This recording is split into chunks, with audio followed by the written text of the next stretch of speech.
today's era of social media and dopamine edging, the only times I ever truly feel alive are when I object at my HOA meetings and whenever I go live. So today we're talking about how to go live, the equipment that I set up. I just got these new cameras. These are the EMEETPIXYs right here. I just actually used these in a live stream on their maiden voyage, and they're really cool. So I'm going to use these as an example of just walking through maybe a music content creator setup going live. I'm going to have a 2-cam thing to look super professional, and we are going to use OBS as the software to stream it into YouTube. You could also use this for Instagram or TikTok or whatever. Anyways, let's start with the cameras. These are really cool, okay? So they come with a software here. This is going to be the EMEET Studio. So you can kind of see I have 2 cams. I have the main cam right here, and then I have this secondary camera, which I'm going to use as a guitar shot. So right now you can see it's actually trying to track my face. So I'm just going to go use this little thing right here to try to dial in a better guitar shot. See, so I can kind of go back and forth with these little arrows or use that joystick in the middle to do it. And now what's cool is I could do a stream where I have it set up where I have the main camera right here, and then I have another camera to maybe do a close-up of my hand. And in OBS, the software that we're going to use, I can switch back and forth between them really, really seamlessly. So real quick, some other things about getting these cameras out of it, because you can also use audio with these cameras. So here in the studio, we have a couple different options. So you can actually toggle this to be just one or the other camera here. So this is going to be the main camera right here. And I'm going to actually go through some of the different options, all right? Now you can go standard mode, tracking mode, or privacy mode. Really incredible thing about this camera, which you're seeing right now, is right now it's just static and I can control it with the little joystick thing and software, or I can lift my hand up and then it'll turn blue and now it'll activate tracking mode. So now whenever I move, it'll kind of move with me until I lift my hand up again to disable it. So there's a little light on there that shows me exactly what's happening. Really awesome feature. It uses AI technology to kind of find the contour of your face and just follow along and stuff. So incredible technology, and the price is really right. Thank you to them for sponsoring the video. It also came with a cute little plush toy of the camera itself. They come with mounts, so I am mounting this on top of my laptop screen just so I can have it right in front of me. One other reason you might want to stream with a laptop or iPad or something like that instead of your phone is because when I'm live streaming, I actually want to use my phone to reference things a lot. So that's why I think it's perfect to kind of have a different thing set up, okay? So you can also add effects and change the audio mode right here. Right now I have it on a vivid effect, which is why it kind of looks this way with the lighting. We can change that to default, which is going to be a regular flat effect right there. Brightness, depending on what your light is like. Nostalgia, to kind of create that old-timey look, which is so cute. Blues I almost like everything kind of to have a bluer, colder look to it. But again, these are just options that you have within the actual thing, or you can kind of customize your own with the sliders, which is probably what I would, normally do, but we're just going to kind of set it on default for right now, okay? So we have 2 of these cameras going on. Like I said, in preview mode, you can select both of them to see them side by side. But what I want to do now is I want to go show you how OBS works, okay? So basically this is a software that I think a lot of streamers, I would say it's probably the #1 de facto go-to streaming software out there.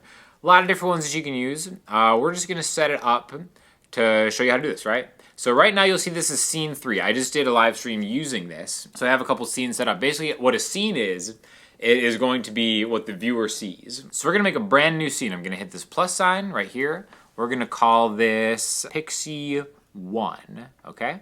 Pixy 1, all right? Now I need to add a source. I need to tell it which camera to use. So we're going to add plus source. We are going to find a video capture device. And then we can also just be all right, Pixy 1. We're going to do that. And press OK. So now this scene is going to come up and it's going to let me choose which device to use. I have 2 Pixy cameras and I've got my FaceTime one. It also can tether to my iPhone, so I can maybe use the camera from that in here too. We're just going to pick this one, okay? I have 2 cameras hooked up via USB-C into my USB-C ports on my MacBook Pro. So I'm just going to be all right, here's the main one. This is going to be the main shot. I'm going to add that as a scene. And as you can see, the audio device capture is going to be just whatever is set for my laptop. Now, if I want to use the audio capture in the Pixie, I would just click plus, and then I would add an audio input capture. And now it's like, okay, I can do the same thing, Pixie audio, do that, and then same deal. Drop-down menu is going to be here, and then I can choose whichever one I want to use. And now it'll also have, in the mixer here, one of them is going to be my laptop, one of them is going to be the audio from the actual camera, okay? So this is really important if you want to do like live reaction stuff, because you can use your laptop's just regular internal audio as an audio device for a scene on top of maybe the Pixie actual microphone or whatever microphone you're using.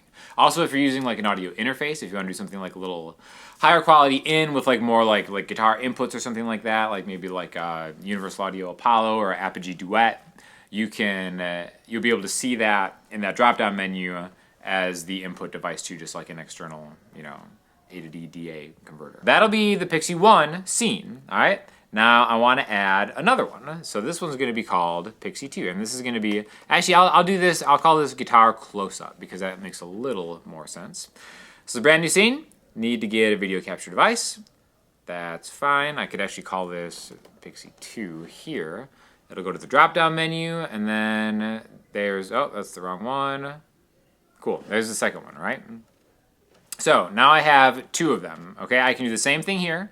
I can add that camera's audio input mic capture if I want. Same process as before. Just do that, find whichever camera is yours, and now you have two inputs, you go back and forth, okay? So now you can click back and forth on these scenes depending on how you want the live stream to go. So I think this is like an awesome solution because I have like, you know, my higher quality DSLR, super, you know, thousands and thousands of dollar cameras that I use for most of my content, but live streaming, it's always been a pain to set those up because you got like all these like HDMI output things, and I've never been able to kind of get that working flawlessly because DSLR cameras aren't really built as webcams. It's like a different kind of thing. Really happy with the quality of these webcams. So I've got these set up, and then I can just click back and forth depending on how I want to do it. So I could be playing a song, and then I want to do a close-up to kind of demonstrate the chords that I'm using, right? And then the cool thing is too, I also have a MIDI controller that I programmed to a shortcut on OBS to just hit like on the floor to switch back and forth between that. So that's another really cool advantage of these scenes. In OBS, you can assign hotkeys where you just press a key and it switches to scene 4 or scene 3 or whichever scene that you want. You could also have like a picture-in-picture setup. So let's say that I want to do, let's do one more new scene, and we'll call this PIP for picture-in-picture, okay? So one device is going to be video capture. That one, actually, let's make this one be the wide shot. Okay, and then I'm going to add a secondary video capture device, and this one is going to be the guitar close-up shot. Okay, so there's that right there. Now I can resize this. So maybe I want to have like a double type thing going on right here, where you know I can kind of show something like that, right? And the cool thing is you don't have to actually adjust any of the cameras themselves because the cameras are set up where they're set up, and you can adjust the camera setup in the EMEET Studio app on your laptop, and then you just have the OBS thing to switch between either the picture-in-picture scene, we could do the guitar close-up scene, or just the wide regular scene. So all of these are going to be good to go. All right, like I said, choose whatever it is, make sure that your audio sources are the same.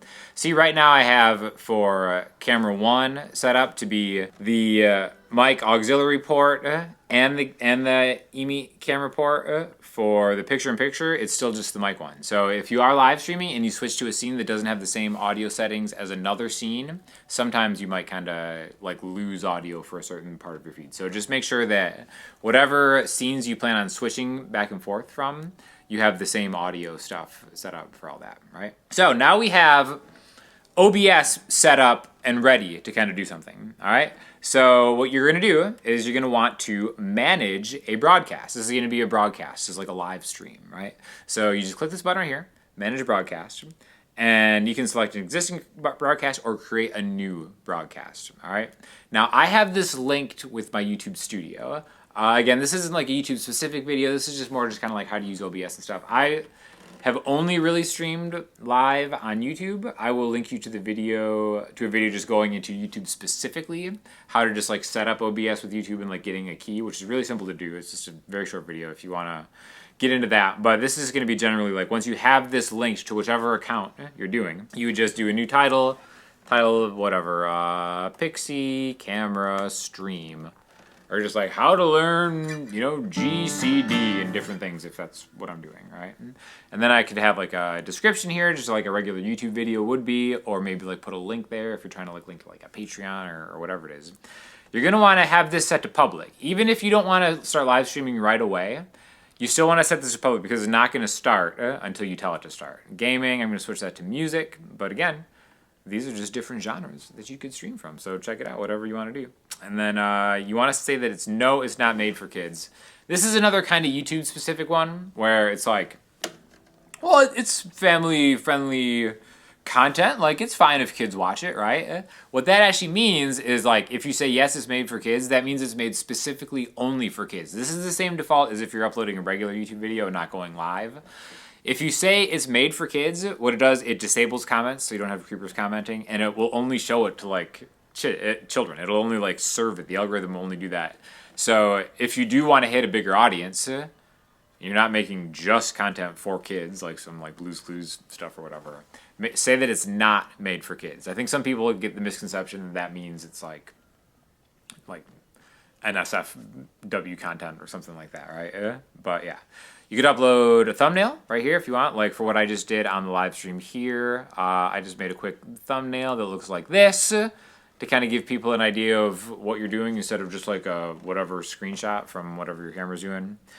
And then, yeah, just set it up. So you can start the broadcast right here from that. I think it is better to just create the broadcast by itself and then go to YouTube and make sure that like everything is just like looking good and ready for something like that. Like for instance, real quick, if I just go to YouTube, my YouTube studio, and I go to live, what you'll see is like right here, there it is. So there's my stream and people are waiting for it, right? So you can actually go in and wait in the waiting room for that, and then you can make sure that you're starting the same time as people are coming in, right? One of the weirdest things is like, you hit live on, like if you're going live from just your phone or whatever, without one of these incredible EMEETPIXY cameras, you just hit live, and then you're like, can you hear me? Am I live yet? I'm like, guys, anybody there? Tell me if I'm live, right? And it's just that kind of like awkward beginning phase. So the nice thing about starting the broadcast, or like getting the broadcast ready without actually streaming, that's what you want to do. So when you go back into OBS, all you have to do is you can just click start streaming, and then you're good to go. And then it'll instantly just start kind of doing what you're doing. And then you can just live on the fly, go back and forth between your different camera scenes and setups.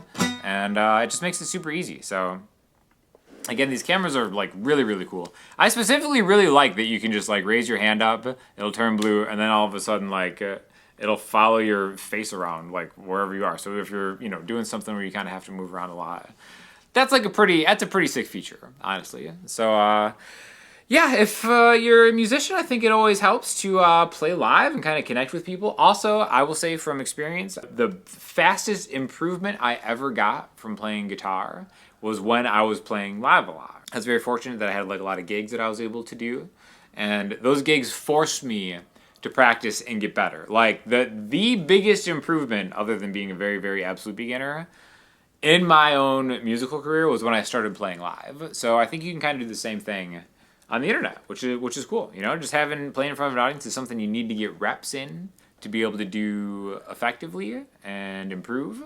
And now it's never been easier. It's never been more affordable to get like just high quality camera and audio gear and just share your talents with the world. So thank you for watching. Stay tuned on the video because I'll be going live again soon. I definitely don't plan them. That's another tip. You should probably plan them. I just kind of like just pop up and go live and nobody ever knows when it's going to happen. So it's always a special little surprise. But thank you to EMEET for sending these cameras over. It's really cool. It's just I've just got one just sitting on like a case right here at like guitar level, and the other one with the little clip that just clips to the top of the laptop. And yeah, works without a hitch. Very easy to set up, and looks and sounds great. So thanks for watching. I'll have a link in the description if you guys are interested in getting one of these cameras, and I will talk to y'all soon.